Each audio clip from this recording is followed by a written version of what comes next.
Good evening. Happy holidays to those who celebrate it. And what a great day to be alive. So, I wanted my next vlog to be a little more personal. Not that we didn't get personal the first time, but just more in depth. Another opportunity for me to get some things off my chest in the pursuit of going into 2025 with a little less weight on me, a little less stress in me, and feeling a little more liberated.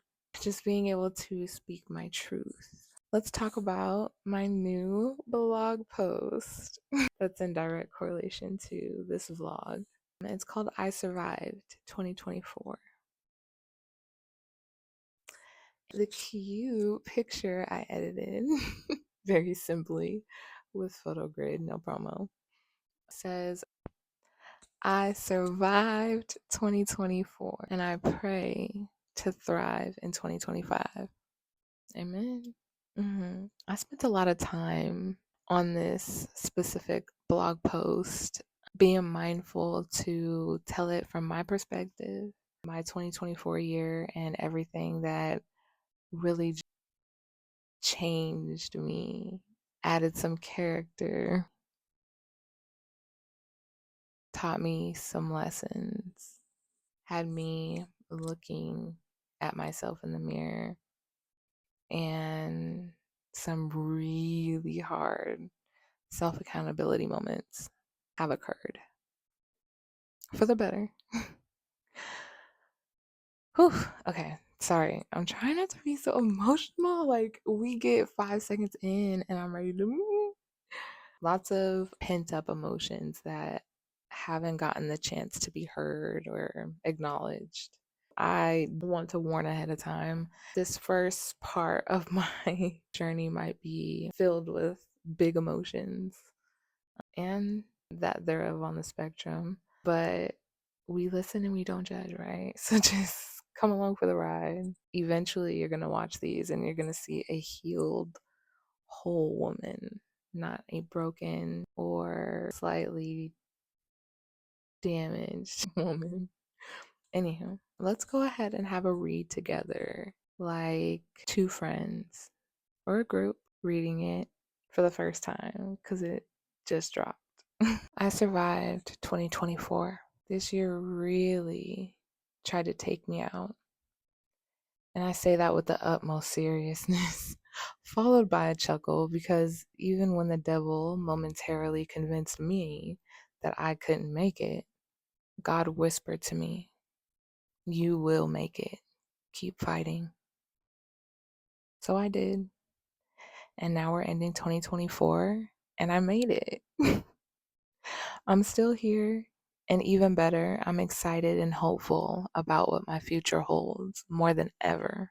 At the beginning of 2024, February, I began to have the gut-wrenching feeling that my long-term boyfriend and child's father may have been cheating on me again. Yes, again. I know, but please listen and don't judge. One Sunday after church, I decided while he took the children into a donut shop to look through his phone. He had been acting weird with it, sleeping with it near, taking it to the bathroom when he'd shower or and into the store with him, even when it would just be running into a 7-Eleven or market for a quick snack. These were things out of the norm for him with me. So I knew. I took my phone out and started video recording me quickly scrolling through Messenger, IG messages, text messages, deleted texts. They're never smart enough to know that you have to delete the deleted text in an iPhone. Anyways, they had only been in the donut shop no more than 5 to 7 minutes, so I had to be quick. I instantly saw sexual and inappropriate texts between him and a handful of women. I was shaking, in shock, disgusted all over again because he swore to me the last time would be the last time. He really wanted our family to be and to work out. And I believed him.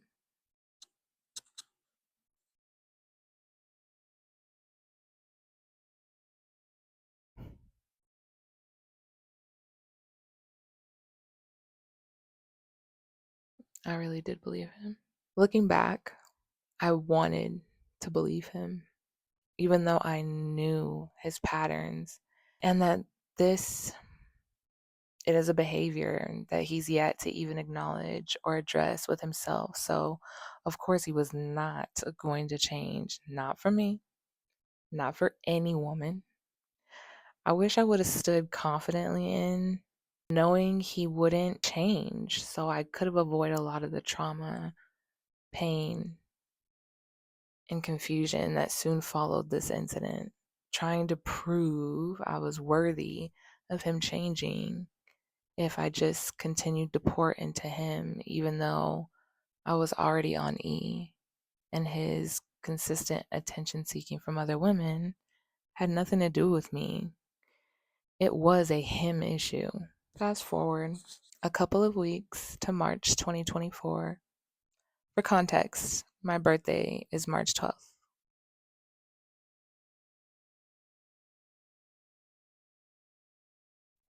I ended up going to my favorite local steakhouse, Ruth's Chris, with him. Anyone who knows Ruth's Chris, the bill for two will be no less than like $230 if you're eating with multiple sides and cocktails like we did.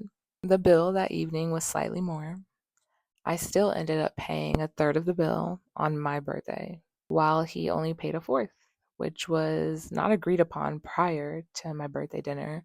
I was under the impression he'd be treating me for my birthday. We had a delicious meal and went home. I had woken up the following morning, March 13th, to my 9 to 5, per usual. Early into my shift, I get back to back phone calls from my older sister.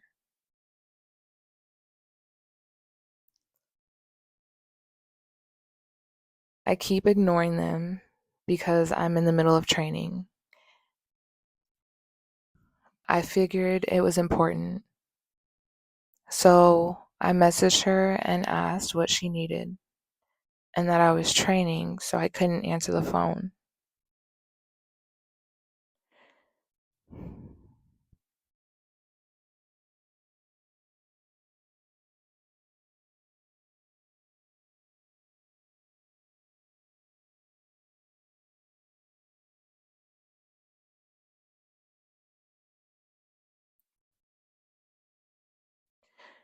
She told me our mother had been shot and killed,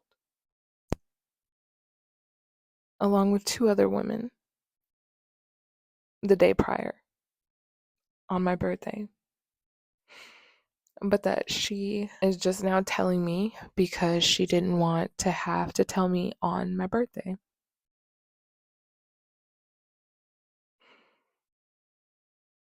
To have a straightforward story, I was devastated. I had messaged my supervisor and manager on Teams, letting them know the news I just received and requesting to leave home immediately. They excused me. And I went home and told my boyfriend and children the news. And although I felt utterly crushed and heartbroken, I was looking forward to being comforted with empathy and embraced with hugs. I got neither from my teenage children nor my significant other, but they did give condolences. I felt so disappointed and alone. Thinking back, I feel that maybe they weren't super comforting in the ways I was hoping for because they knew I had a complicated, strained relationship with my mother, and maybe they felt I wasn't as hurt or affected as someone with a positive, loving mother-daughter relationship would be. Trust. I've asked why they didn't support me in the ways I vocalized I needed, and no explanations were truly given. Dry apologies thrown around, followed by no emotionally safe space being provided for me to confide in any of them. Granted, the kids are teenagers, so I'll just accept that for what it is. But from my man, some hugs, personal time spent together talking about my mom would have been helpful in my grief. But mind you, I had just found out about the cheating, and I still haven't processed or forgiven that because my mother's murder shortly followed. Fast forward a couple more weeks. My significant other and I are not only struggling to communicate properly because we're strained from the cheating and now add my grief, I'm asking him, why? Why does he continue to seek attention from other women when I give him plenty? I pray over him and with him when he's feeling weak. I cook for him when he's hungry. I provide everything our children need. I encourage him when he steps into new ventures and hype him up when he accomplishes even the smallest things. I listen to his traumas and fears and pray over him some more, that he may heal from those and become the man that I know God has set forth for him to be. I couldn't understand why he kept seeking attention from all these women. Handfuls, by the way, no exaggeration. And in the midst of my grief, it was all driving me crazy. And I just wanted a real, straightforward answer. He answered and stated, I honestly was just doing it for us. I really want a threesome with you. I told you I've never had one, but you have in the past. I love you, and I really want to experience that, but with you. Again, I'm grieving not only the loss of my mother, but the downfall of my relationship because I could see it deteriorating right in front of me. The distance growing between us. I said,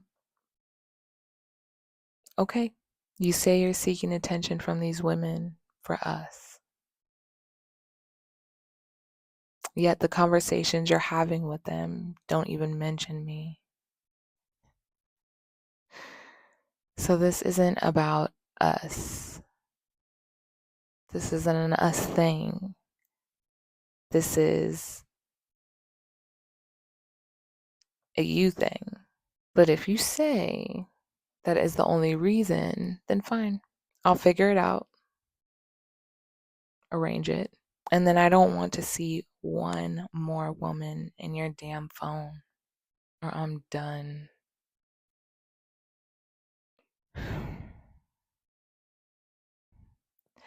I know, y'all. My mom just died, and I'm still hurting from him cheating. So my mind, heart, and spirit were in no healthy or rational place to be making these kinds of decisions, but decisions were made. Please don't judge. And bear with me, it gets worse. A couple days go by, and I have found us a girly to do the thing with. She stated to me she hasn't dated women, but she found me sexually attractive and felt excited to try something fun. Now, as stated above, in my younger days, my teens and 20s, even during my marriage, I've tried the three-way stuff. It was fun back then, and experiences were had. So I didn't know if I just wasn't truly in love with those previous partners or what. But those experiences didn't make me sad or damage me in ways where I felt I didn't want to or couldn't experience them again with my current partner. So we went with it. To shorten this experience up as much as possible and with the least amount of sexual detail, as the interactions began, it was cool at first. Then getting to the actual protected penetration act, it quickly did not feel okay to me anymore. I don't know what occurred, but seeing him with another woman right in front of my eyes, some kind of emotional mental switch happened. And it was a 5 to 10 second time frame where I had to think to physically remove myself from what I was seeing before this ended with me in handcuffs and on the news.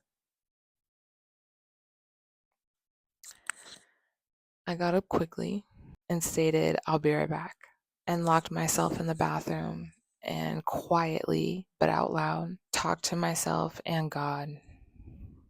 I know, terrible mess to bring God into, but I had to call on him because I didn't know what my flesh was about to